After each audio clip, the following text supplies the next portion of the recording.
За сега нема можност да се утврди дали битолчани дишат почист воздух по субвенционирањето од страна на државата на над 2500 семејства за набавка на високоефикасни инвертер клими. Причината е што со месеци не работи мерната станица Битола 2 во центарот на градот. Дел од битолчани сметаат дека домакинствата кои се греат на дрва уште се најголеми загадувачи, а други дека тоа се возилата. Сега се затопли времето, нема толку да речеме ова од грејење од тие работи е поаре. Иначе зимата кога имаше можеше и да се види сите овие околу и по зградите од парната од едно друго, позагадено беше. Сега е почисто. Само од колите. А некој кој ќе каже дека од куќите се знае кога греат. Тие греат при вечер или рано на сабајле. Президента е сегде е намалено грејањето.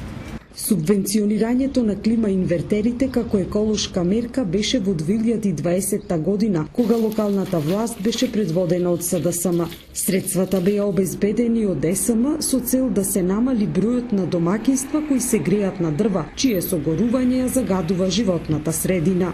Од општина Битола, која сега е предводена од ВМРО ДПМН, посочуваат дека не можат да увидат дали има намалување во аерозагадувањето, бидејќи 4 месеци не работи мерната станица Битола 2.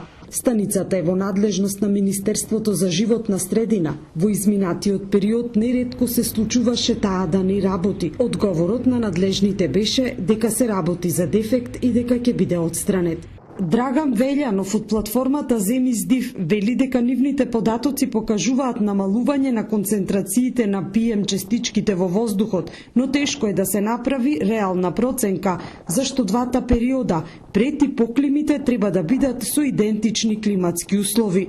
Според оние податоци со кои што ние располагаме, значи ако можеме и на самиот графикон да заприметиме, во претходните години, значи зимата 2019 беше досега најдрастична според податоците на PM10. Понатаму во зимата 2020 имаме помали вредности, за сега да имаме малку помали вредности. Тоа не значи дека имаме помало ниво на аерозагадување. Може би ова зима беше малку поблага за разлика со високи температури, за разлика од претходната. И тоа доаѓа до израз, значи за да ние идеално споредиме два различни периоди, мора и условите, како што кажав претходно, што го диктираат аерозагадувањето да бидат идеални. Битола нема гасификација, топлификација ни парно греење. Пред субвенционирањето на инвертерите, 22.000 домакинства се грееа на дрва. Сега се проценува дека нивната бројка е намалена.